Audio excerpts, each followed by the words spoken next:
Hello friends, current affair with GS Baba में आपका स्वागत है। चलिए शुरू करते हैं आज के टॉपिक को। जो आज का हमारा टॉपिक है वो सिडिशन से जुड़ा हुआ है। आईपीसी की, इंडियन पिनल कोड की धारा 124 ए, जो सिडिशन यानी राजद्रोह से संबंधित है। ठीक है, न्यूज क्या है? तो न्यूज ये है कि सुप्रीम कोर्ट में एक याचिका दायर की गई थी जो आईपीसी के सेक्शन 124 ए के संवैधानिक आधार यानी कॉन्स्टिट्यूशनलिटी को चैलेंज कर रहा था। ठीक है, यानी जो संवैधानिक आधार है उसको चुनौती पेश कर रहा था। यह याचिका जो है वो सीजीआई के बेंच को फॉरवर्ड की गई और इसी पर सीजीआई ने सुनवाई करते हुए सरकार से, उसके जो अटॉर्नी जनरल है उनके माध्यम से क्वेश्चन पूछा। क्वेश्चन ये था कि why do you need the colonial law of sedition? CJI asked to government, यानी सीजीआई ने उनसे पूछा, जो अटॉर्नी जनरल है। अटॉर्नी जनरल कौन होते हैं? सरकार की तरफ से जो सबसे बड़े वकील होते हैं उनको अटॉर्नी जनरल बोला जाता है। ठीक है, तो उनसे सीजीआई ने जब सुनवाई करते हुए पूछा कि आपको इस सेडिशन जैसे औपनिवेशिक कानून की आवश्यकता क्यों है। सीजीआई एनवी रमणा सर ने सेक्शन 124 के बारे में कहा कि ये इस कानून का या इस धारा का एकमात्र जो उद्देश्य था, जो हमारे जो नेशनल मूवमेंट था, जो भारत का जो नेशनल मूवमेंट था, उसको सप्रेस किया जा सके। ठीक है, उन्होंने साथ ही कहा कि इसमें हमारे देश के बहुत सारे जो क्रांतिकारी हैं और जो फ्रीडम फाइटर हैं उनको सप्रेस करने के लिए इसका प्रयोग किया गया और उस कानून को वर्तमान समय में कहाँ तक प्रासंगिक माना जा सकता है। ठीक है, उन्होंने साथ ही ये कहा कि जो इस कानून का जो कन्विक्शन रेट है, यानी आरोपी पर जो दोष सिद्धि का जो दर है उसी को कन्विक्शन रेट बोला जाता है कि कितने आरोपी को आपने पकड़ा और उस पर कितने में दोष सिद्धि हो पाई। ठीक है, तो उसको कन्विक्शन रेट होता है, वो 2 से 3% है। ठीक है, यानी 100 अपराधी को, आरोपी को आप पकड़ते हैं जिसमें से 2 से 3% ही दोष सिद्धि हो पाती है। ठीक है, साथ ही साथ एनवी रमणा सर ने कहा कि एनवी रमणा सर ने एक उदाहरण पेश करते हुए कहा कि आप एक कारपेंटर को एक छोटे से लकड़ी के टुकड़े काटने के लिए एक ऐसा औजार दे देते हैं जिससे वो सारे जंगल को ही काट देता है। ठीक है, तो इन्होंने बताया कि ये कितना वेग, जो ये कानून कितना वेग है। ठीक है, तो सबसे पहले हम देखते हैं इसका हिस्टोरिकल बैकग्राउंड क्या है। ठीक है, तो देखो 17th सेंचुरी में इसको इंग्लैंड में सबसे पहले इंट्रोड्यूस किया गया, इसलिए इंग्लैंड में लाया गया। तो जो उस समय जो पार्लियामेंट्री सुप्रीमेसी जो चल रही थी इंग्लैंड में, उसको और ज्यादा स्ट्रॉन्ग करने के लिए और नागरिकों के अधिकार को कम करने के लिए, जिससे राज्य के विरुद्ध यानी राज्य सरकार के विरुद्ध कोई भी नागरिक दबाव में ना ला सके। ठीक है, इसे 1870 में मकोले के परामर्श से आईपीसी में इसको इंट्रोड्यूस किया गया है। देखिए, जो आईपीसी है यानी इंडियन पिनल कोड जो है, यानी भारतीय दंड संहिता जो है, ये कब बना था? ये बना था 1860 में। ठीक है, 10 साल बाद इसमें कौन सा सेक्शन को ऐड किया गया? तो सेक्शन 124 ए को ऐड कर दिया गया, जो सेडिशन है। ठीक है, यानी भारत में आईपीसी बनने के 10 साल बाद इसको इंट्रोड्यूस किया गया और इसमें हमारे देश के अच्छे बड़े बड़े क्रांतिकारियों को कन्विक्ट किया गया और उनको सजाएं दी गई। ठीक है, जिसमें हम देख सकते हैं महात्मा गांधी का नाम है, तिलक का नाम है, साथ ही साथ जवाहरलाल नेहरू, भगत सिंह, इन सब पर सेडिशन का चार्ज लगाया गया।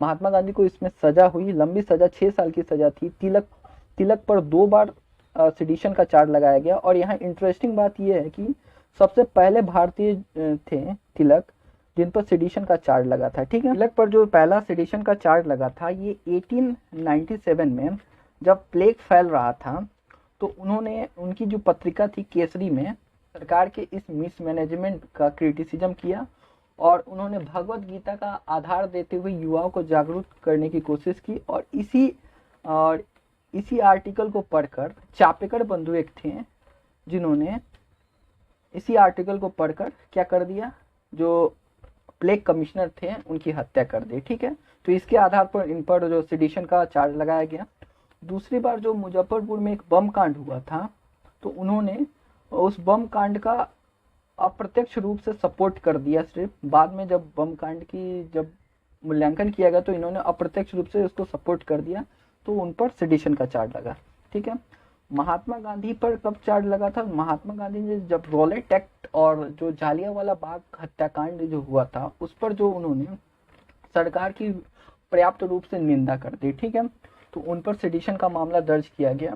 और इंटरेस्टिंग बात यह है कि जब महात्मा गांधी को कन्विक्ट किया जा रहा था, यानी जब उन पर ट्रायल चल रहा था, तो महात्मा गांधी ने बोला सरकार के प्रति असंतोष व्यक्त करना, असंतोष यानी डिसअफेक्शन व्यक्त करना राजद्रोह है, तो हाँ मैं राजद्रोही हूं और मुझे इसकी अधिकतम सजा मिलनी चाहिए। ठीक है, और उन्होंने साथ ही साथ ये कहा कि असंतोष यानी डिसअफेक्शन व्यक्त करना, यानी असंतोष को व्यक्त करना हर नागरिक का कर्तव्य है। ठीक है, चाहे वो राजद्रोह हो या ना हो। ठीक है, उसके बाद हम देख सकते हैं कि 1962 में पहले बार जो सेक्शन है 124A उसके कॉन्स्टिट्यूशनल वैलिडिटी को चैलेंज किया गया। ठीक है, वो कौन सा केस था? तो केस का नाम था केदारनाथ बनाम बिहार राज्य केस।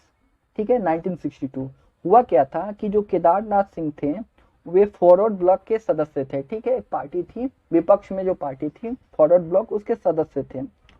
उन पर सरकार ने जो केदारनाथ सिंह पर लोगों को भड़काने और सरकार के विरुद्ध विद्रोह करवाने के आधार पर उन पर क्या कर दिया? सेडिशन का मामला दर्ज कर दिया। और जब वे सुप्रीम कोर्ट गए, सुप्रीम कोर्ट ने निर्णय देते हुए कहा देश और देश यानी देश और देश की जो गवर्नमेंट है, यानी उस देश की जो गवर्नमेंट है उसमें अंतर है। ठीक है, और सरकार साथ ही उन्होंने कहा कि देश की सरकार के विरुद्ध जो है विरोध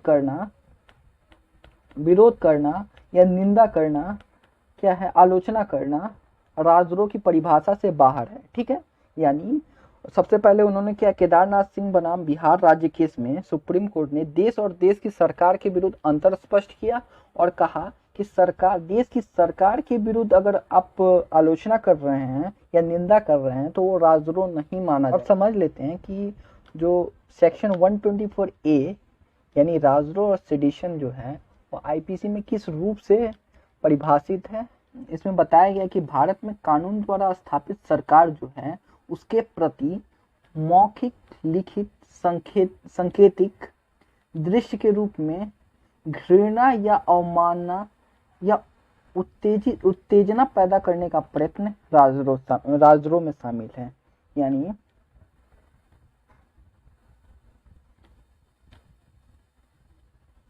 यानी इसमें बताया गया है कि भारत के कानून द्वारा स्थापित सरकार, यानी कानून के द्वारा स्थापित सरकार, यानी जो सरकार है के प्रति मौखिक, लिखित या संकेतिक या दृश्य के रूप में, ठीक है, किस किस रूप में? मौखिक, लिखित, संकेतिक या दृश्यों के रूप में घृणा पैदा करना, अवमानना करना और उत्तेजना पैदा करना, ये तीनों क्या आ जाते हैं?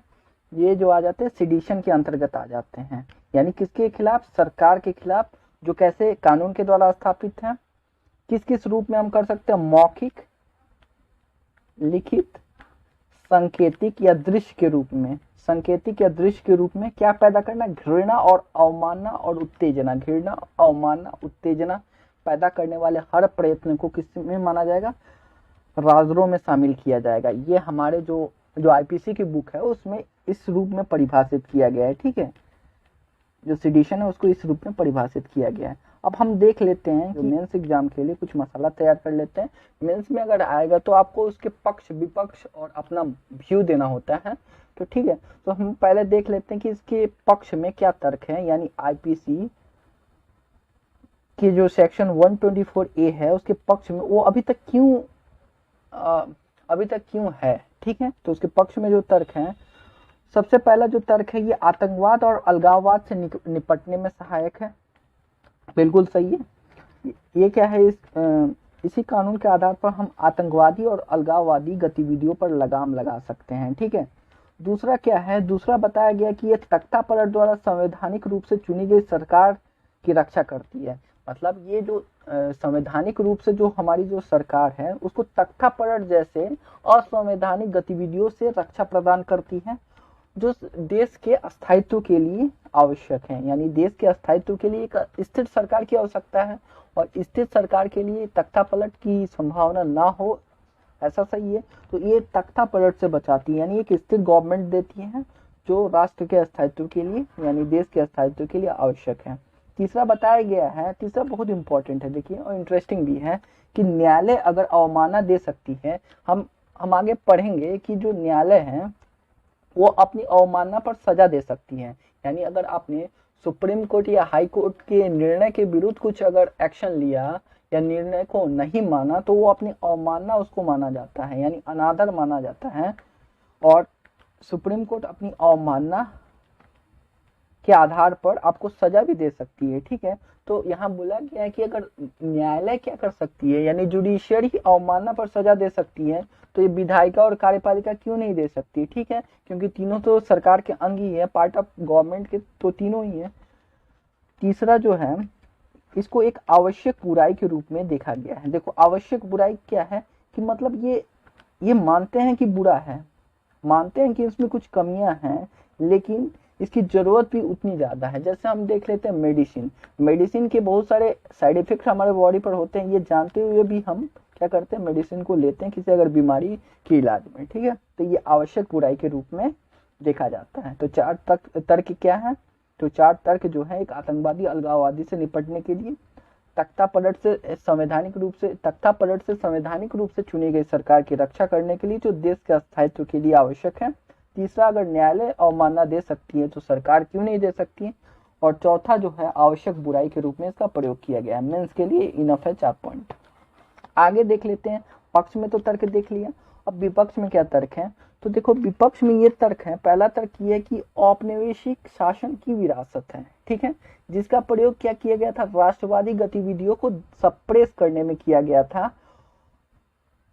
गया था और वर्तमान में लोकतांत्रिक शासन में इसकी कोई प्रासंगिकता ही नहीं है। ठीक है, पहला पॉइंट बताया गया विपक्ष में कि इस कानून का जो ओरिजिन ही है ये किस लिए किया गया था, राष्ट्रवाद को समाप्त करने के लिए। भारत में जो 1817 और 1857 के बाद से जो व्यापक रूप से जो राष्ट्रवादी आंदोलन और विभिन्न संस्थाओं की स्थापना शुरू हो गई थी, जिसमें कांग्रेस हुआ, बहुत सारी संस्थाएं आई जिन्होंने राष्ट्रीय आंदोलन को नेतृत्व प्रदान किया, तो उन्हीं को सप्रेस करने के लिए ये कानून लाया गया था। और वर्तमान में लोकतांत्रिक शासन है, तो लोकतांत्रिक शासन में इस तरह के औपनिवेशिक कानून की कोई जरूरत नहीं है। दूसरा पॉइंट ये बोला जाता है कि सरकार की आलोचना करना लोकतंत्र को जीवंत और परिपक्व प्रदान करता है। देखो कोई भी डेमोक्रेसी का जो आधार होता है उसमें नागरिकों के अधिकार कितने ज्यादा हैं, जितना ज्यादा नागरिकों के अधिकार होंगे लोकतंत्र उतना मजबूत होगा। और जो सरकार है वो लोगों के द्वारा ही बनाया गया है। जब लोगों ने उस सरकार का चयन किया है तो लोगों के पास अधिकार ही होना चाहिए लोकतंत्र में कि वो सरकार की आलोचना करे। ठीक है, तो ये लोकतंत्र का बेस ही है कि आलोचना, बिना आलोचना के लोकतंत्र जीवंत और परिपक्व नहीं हो सकता और मजबूत नहीं हो सकता। ठीक है, थर्ड पॉइंट जो है उसमें बताया गया है कि अंग्रेजों ने इस कानून को ही बनाया था। ठीक है, जब अंग्रेजों ने बनाया था और अपने देश में इसको लागू किया था, वर्तमान समय में इसकी स्थिति देखें तो उन्होंने अपने देश से इसे समाप्त कर दिया है। जब अंग्रेजों ने बनाया था और उन्होंने अपने देश से समाप्त कर दिया है, तो हम अंग्रेजों के कानून को अपने देश में क्यों रखेंगे, क्या इसकी ऑथेंटिसिटी है। ठीक है, तो ये तीसरा पॉइंट हो गया। चौथा ये है कि इस कानून है काफी वेग है और इसमें बहुत सारे वर्ड जो हैं, बहुत सारे वर्डों को अस्पष्ट रखा गया है। जैसे डिसअफेक्शन जो है यानी असंतोष की कोई परिभाषा ही नहीं है, एक स्पष्ट परिभाषा ही नहीं है। तो जो लॉ इन्फोर्समेंट एजेंसी होती है वो अपने फायदे के लिए इसको क्या करती है, इसको मैनिपुलेट कर लेती है और दूसरे तरीके से इंटरप्रेट कर देती है और मनमानी व्याख्या कर देती है और लोगों को इस कानून के द्वारा अपनी हिरासत में रख लेती है। ठीक है, अपने फायदे के लिए। और चौथा पॉइंट ये है, पांचवा पॉइंट ये है कि देश की अखंडता को बचाना ही है, तो इसके लिए अलग से सेपरेट कानून है। कौन सा कानून है, यूएपीए है, यानी अनलॉफुल एक्टिविटी प्रिवेंशन एक्ट, जिसको 2019 में अमेंड भी किया जा चुका है। तो ये तो है ही अखंडता को बचाने के लिए, तो फिर से हमको अलग से कानून की क्या जरूरत है। ठीक है, छठा और लास्ट पॉइंट ये है कि ये राजनीतिक उपकरण के रूप में इसका प्रयोग किया जाता है। इसका जो प्रयोग किया जाता है वो किस रूप में किया जाता है, राजनीतिक उपकरण के रूप में प्रयोग किया जाता है। तो हमने देखा कि विपक्ष में कितने तर्क थे, 6 तर्क थे। पहला जो है ये औपनिवेशिक शासन की विरासत है, हमें इसकी आवश्यकता नहीं।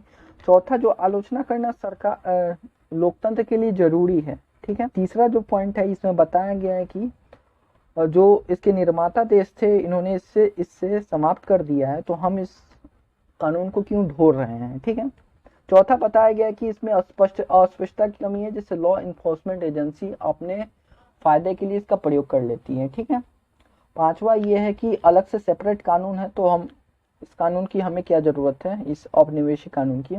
लास्ट है कि इसको राजनीतिक उपकरण के रूप में प्रयोग किया जाता है। ठीक है, देखो ये तो हो गया पक्ष और विपक्ष का मामला। ठीक है, तो हमें तो अपना कुछ मत देना है ना, जो कंक्लूजन होता है मेंस के आंसर राइटिंग में, उसमें अपना कंक्लूजन तो देना पड़ता है ना। तो उसमें हम क्या कंक्लूजन दे सकते हैं, तो हम क्या करेंगे, एक मध्यम मार्ग लेंगे, यानी ना पूरी तरह इसे खारिज ही करेंगे, ना ही पूरी तरह इसे सही ठहराएंगे। ठीक है, हम क्या बोल सकते हैं अपने मत में, हम ये बोल सकते हैं कि जो देशद्रोह की परिधि है,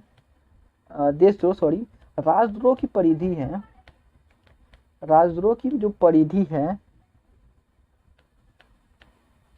परिधि को क्या करने की आवश्यकता है, सीमित करने की आवश्यकता है। ठीक है, और दूसरा जो लॉ इन्फोर्समेंट एजेंसी है उसको और ज्यादा संवेदनशील बनाया जा सकता है कि इस कानून का दुरुपयोग ना करें। ठीक है, और तीसरा ये बता सकते हैं कि अभिव्यक्ति की स्वतंत्रता के विरोधी उपकरण के रूप में, यानी आर्टिकल 90 से के विरोध में इसका प्रयोग ना करें। ठीक है, तो ये हम अपना व्यू बता सकते हैं। तो हमने देख लिया कि न्यूज क्या था, उसके बाद हमने इसका हिस्टोरिकल बैकग्राउंड भी देख लिया। उसके बाद इसमें एक केस आया था केदारनाथ सिंह बनाम बिहार राज्य केस, उसको भी अच्छी तरह देख लिया, जिसमें सुप्रीम कोर्ट ने देश और देश की सरकार में पर्याप्त अंतर करते हुए बताया कि देश की सरकार के विरुद्ध आलोचना करना या निंदा करना उसकी, ये राजद्रोह नहीं है। साथ ही साथ हमने सेक्शन 124A राजद्रोह सेडिशन है, उसको हमारे जो मूल आईपीसी में किस तरह परिभाषित किया गया है वो हमने देख लिया कि भारत के कानून द्वारा स्थापित सरकार के प्रति मौखिक, लिखित, सांकेतिक, दृश्य के रूप में घृणा, अवमानना और उत्तेजना पैदा करना क्या है, राजद्रोह है। तर्क में हमने देख लिया कि आतंकवाद को रोकने के लिए ये जरूरी है, तख्तापलट से बचाने के लिए जरूरी है, न्यायालय अगर अवमानना दे सकता है तो सरकार क्यों नहीं कर सकती है, और इसे एक आवश्यक बुराई के रूप में देखा जाना चाहिए। विपक्ष में भी बहुत सारे तर्क देख लिए कि औपनिवेशिक शासन में बना था। दूसरा, सरकार की आलोचना करना नागरिकों का अधिकार होता है लोकतंत्र में। सरकार, जो अंग्रेज सरकार है, उन्होंने खुद इसे समाप्त कर लिया, तो हम इसे क्यों ढो रहे हैं। चौथा, ये अस्पष्ट है, जिसके कारण लॉ इन्फोर्समेंट एजेंसी है इसका गलत रूप से प्रयोग करती है। और लास्ट हमने देख लिया कि और भी कानून है अखंडता को बचाने के लिए। और लास्ट में हमने देखा कि ये राजनीतिक उपकरण के रूप में प्रयोग किया जाता है। ठीक है, तो आज का टॉपिक यहीं समाप्त होता है। कृपया हमारे इस चैनल को लाइक, सब्सक्राइब एंड शेयर करें, जिससे हम और अच्छे वीडियो आपके लिए लाते रहें।